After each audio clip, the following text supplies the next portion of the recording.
ایسے واقعے سنا دینے چاہیے شوق کے لیے. بعضوں کے دل میں نیت ہوتی ہے محبت حضرت محمد مصطفیٰ کی، پھر وہ کوشش کرتے ہیں، ہو سکتا ہے ان کو بھی ایسا واقعہ پیش آ جائے، پھر کہیں واللہ شیخ امین سچا کہ حیات النبی ہے، مانے گا، اللہ کی قسم مانے گا. ہاں بہت سی باتیں میں نہیں بتاتا ہوں، اس میں سے جزو بتاتا ہوں کہ یہ کچھ کریں، ان کو یہ فضا نصیب ہو.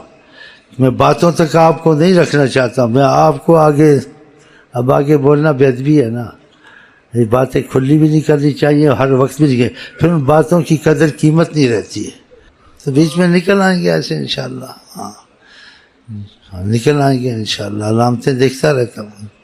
ہم لوگ سنتے ہیں، ایک جو سناتے ہیں حیران ہوتے ہیں، جو سنتا ہوگا اس کو کیسے اثر ہوتا ہوگا.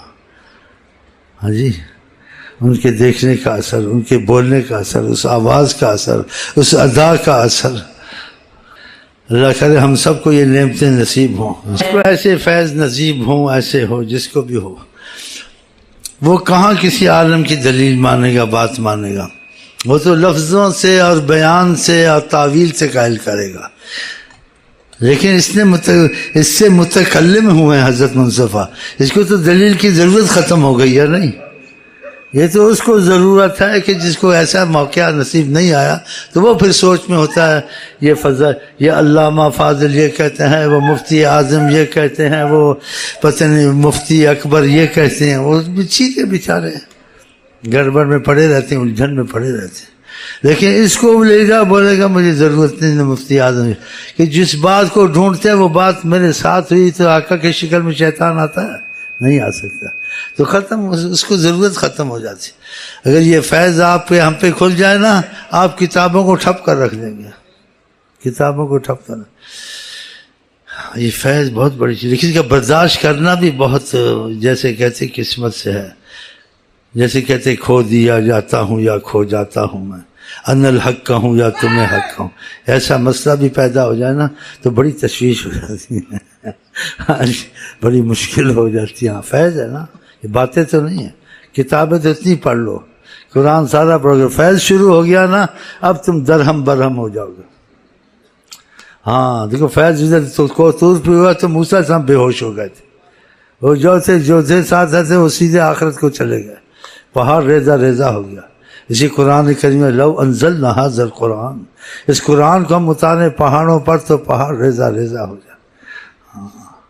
اس کا فیض جب شروع ہوتا ہے قرآن شریف کریم کا یا نبی کریم کی نگاہ کرم کا یا کسی ولی کا، سنتے ہیں انسان کا سنبھلنا بہت مشکل ہوتا ہے، سب کچھ بھول جاتا ہے.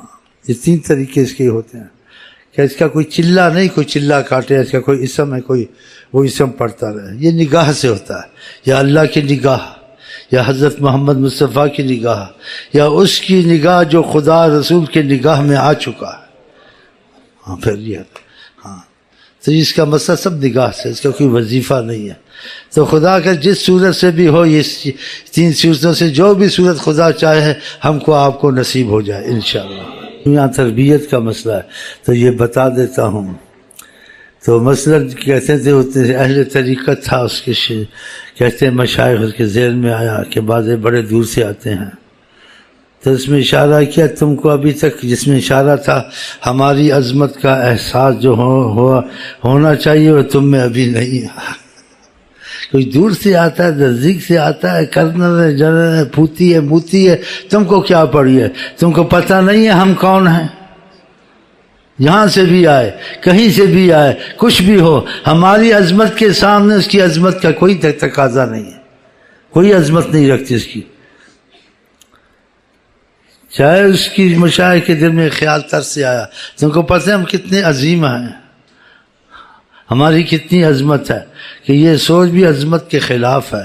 کیا گو کہ تمہارے دل میں اس چیز کیا وہ نہیں تھا، یعنی ایسی بات کہ عظمت کے خلاف کا نیت نہیں تھی، لیکن تربیت ابھی تمہاری باقی ہے. جتنے بھی مشائخ ہوں یا نبی ہوں، نبی کی تربیت کو نہیں پہنچ سکتے جو تربیت وہ کرتے ہیں. تو اس تقاضے سے کہا تم کو اس چیز کا کیا، یہ خیال میں کوئی آتا آئے نہ آئے، تم کو پتہ ہے ہماری عظمت بہت بڑی ہے. آئے گا تو اپنے مطلب کے لیے آئے گا، کچھ حاصل کرنے کے لیے آئے گا، تمہیں اس چیز کا خیال ہی نہیں آنا چاہیے. بہت بڑی بات ہے یہ کہیں تمہیں اس سے کیا، کوئی دور سے آتا ہے نزدیک سے آتا ہے، تم خاموش رہو، تم اس میں دخل مت دو. آقا کی عظمت بڑی عظمت ہے جی.